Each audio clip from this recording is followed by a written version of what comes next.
The human brain relies on a complex network of nerves to communicate with the body. Among these are the 12 cranial nerves, controlling functions from sensory perception to muscle movement. Understanding and assessing these cranial nerves is paramount for healthcare professionals. The 12 cranial nerves, numbered using Roman numerals, emerge from the base of the brain and extend to various parts of the head, neck, and trunk. These nerves are categorized as sensory, motor, or mixed, depending on the type of information they carry. Sensory nerves transmit sensations like smell, sight, taste, hearing, and touch to the brain. Motor nerves carry signals from the brain to control muscle movements. Mixed nerves handle both sensory and motor functions. A comprehensive cranial nerve examination involves a series of targeted tests. Each test is designed to assess the specific function of a particular nerve. Observation plays a crucial role, noting any asymmetry, weakness, or abnormal movements. These examinations, while seemingly simple, require a keen eye for detail and a deep understanding of neuroanatomy. For example, the olfactory nerve, or cranial nerve 1, is responsible for the sense of smell and travels from the nasal cavity to the brain. The optic nerve, or cranial nerve 2, carries visual information from the eyes to the brain. During an exam, visual field tests can help assess the function of the optic nerve. The facial nerve, or cranial nerve 7, controls facial expressions and conveys taste sensations from the front 2/3 of the tongue.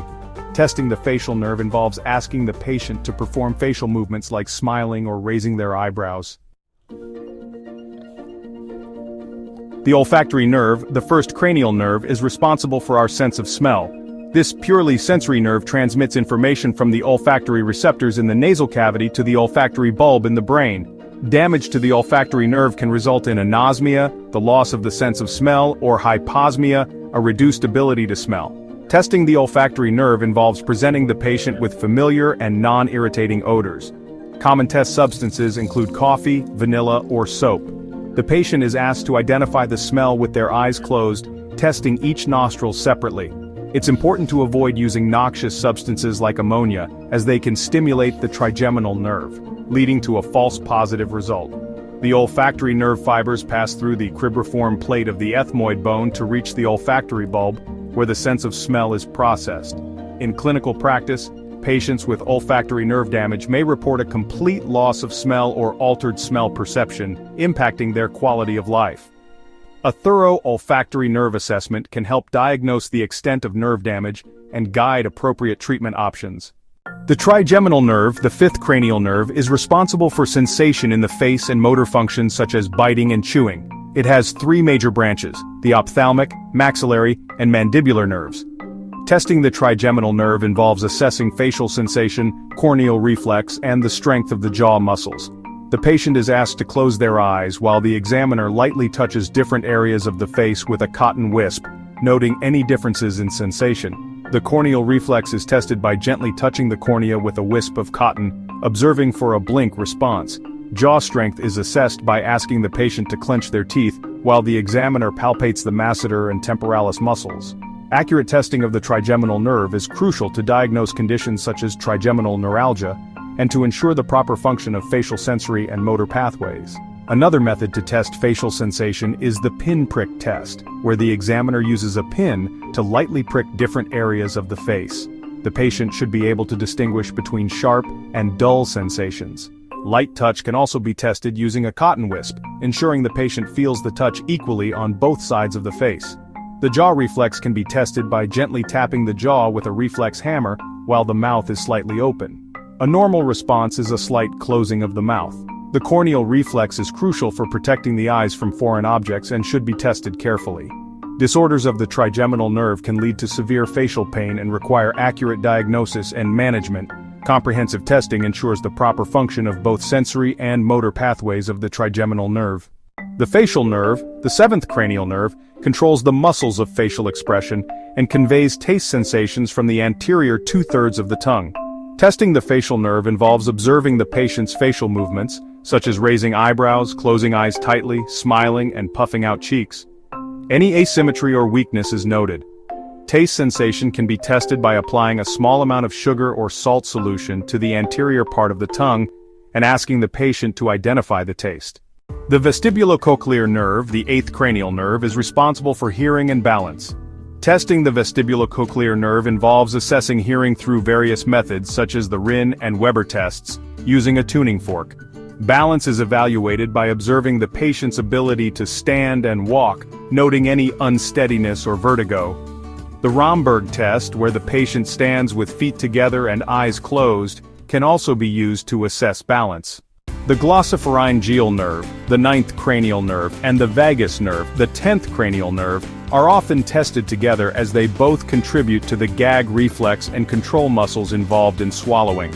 Testing involves asking the patient to say "ah" while the examiner observes the movement of the uvula and soft palate. The gag reflex is tested by gently touching the back of the throat with a tongue depressor, noting any asymmetry or absence of the reflex. Voice quality and swallowing ability are also assessed. The accessory nerve, the 11th cranial nerve, controls the sternocleidomastoid and trapezius muscles, which are involved in head movement and shoulder elevation. Testing involves asking the patient to shrug their shoulders and turn their head against resistance, noting any weakness. The hypoglossal nerve, the 12th cranial nerve, controls the muscles of the tongue. Testing involves asking the patient to stick out their tongue and move it from side to side, observing for any atrophy or fasciculations. The oculomotor nerve, the third cranial nerve, plays a vital role in eye movement and pupil response. It controls most of the eye muscles, facilitating not just movement but also pupillary constriction and lens accommodation. To test the oculomotor nerve, we start by assessing the pupillary light reflex. This involves shining a light into each eye and observing the response of the pupils. Both pupils should constrict equally in reaction to the light. Next, we evaluate the accommodation reflex, which checks the ability of the eye to focus on near and distant objects. Asking the patient to focus on a distant object and then quickly shift their gaze to a closer one helps determine the efficiency of this reflex. Finally, we assess extraocular movements by asking the patient to follow a moving target in different directions: up, down, left, and right. Observing the smoothness and range of these movements can reveal any dysfunction in the oculomotor nerve. Any limitations or irregularities might indicate underlying issues that require further investigation. Understanding and examining the oculomotor nerve is crucial for diagnosing and managing a variety of neurological conditions that affect vision and eye movement. The trochlear nerve, also known as the fourth cranial nerve, is primarily responsible for controlling the superior oblique muscle of the eye. This muscle facilitates downward and inward eye movement. Testing the trochlear nerve involves asking the patient to follow a moving target, typically a pen or finger, in a downward and inward direction. Observing for any limitations, double vision or abnormal movements can indicate issues with the trochlear nerve. Any irregularities during this test could point to neurological conditions that require further investigation. Understanding the function and examination of the trochlear nerve is essential for diagnosing and managing conditions that affect eye movement and alignment. The abducens nerve, also known as the sixth cranial nerve, plays a crucial role in controlling the lateral rectus muscle of the eye. This muscle is responsible for moving the eye outward, away from the nose. To test the abducens nerve, the patient is asked to follow a moving target, such as a pen or finger, laterally to the side. Observing for any limitations or double vision during this test can help identify issues with the abducens nerve. Proper functioning of this nerve is essential for coordinated and smooth eye movements, and any abnormalities may indicate underlying neurological conditions that require further medical evaluation. Understanding the role and examination of the abducens nerve is vital for diagnosing and managing disorders that affect lateral eye movement. The accessory nerve, also known as the 11th cranial nerve, is essential for controlling specific muscles in the neck and shoulder. This nerve innervates the sternocleidomastoid and trapezius muscles, which are responsible for head turning and shoulder shrugging, respectively. To test the accessory nerve, the patient is asked to perform a shoulder shrug against resistance. This helps determine the strength and functionality of the trapezius muscles. Similarly, the patient is asked to turn their head to each side against resistance to evaluate the strength of the sternocleidomastoid muscles. Observing for any weakness or asymmetry during these tests can help identify potential issues with the accessory nerve.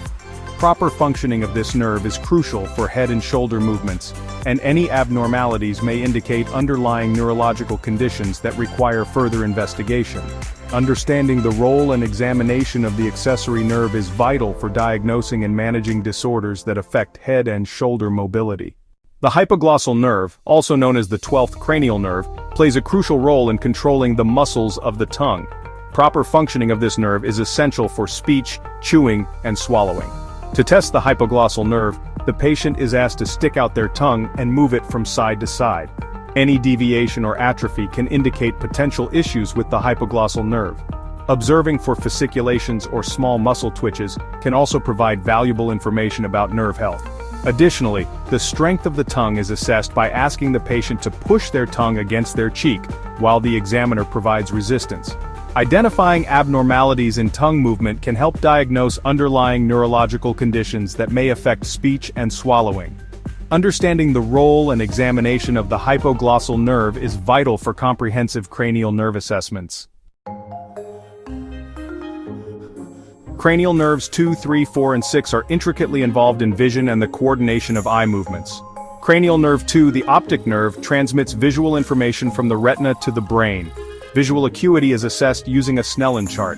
Visual fields are tested by asking the patient to identify when they first see an object moving into their peripheral vision. Examining the optic disc with an ophthalmoscope helps detect abnormalities like papilledema, which is the swelling of the optic disc. Cranial nerve 3, the oculomotor nerve, controls most of the eye muscles, facilitating eye movements, pupillary constriction, and lens accommodation. Testing involves assessing pupillary light reflex, accommodation reflex, and evaluating extraocular movements. Cranial nerve 4, the trochlear nerve, controls the superior oblique muscle, responsible for downward and inward eye movement. Testing involves asking the patient to follow a moving target downward and inward, observing for any limitations or double vision. Cranial nerve 6, the abducens nerve, controls the lateral rectus muscle, responsible for outward eye movement. Testing involves asking the patient to follow a moving target laterally, observing for any limitations or double vision.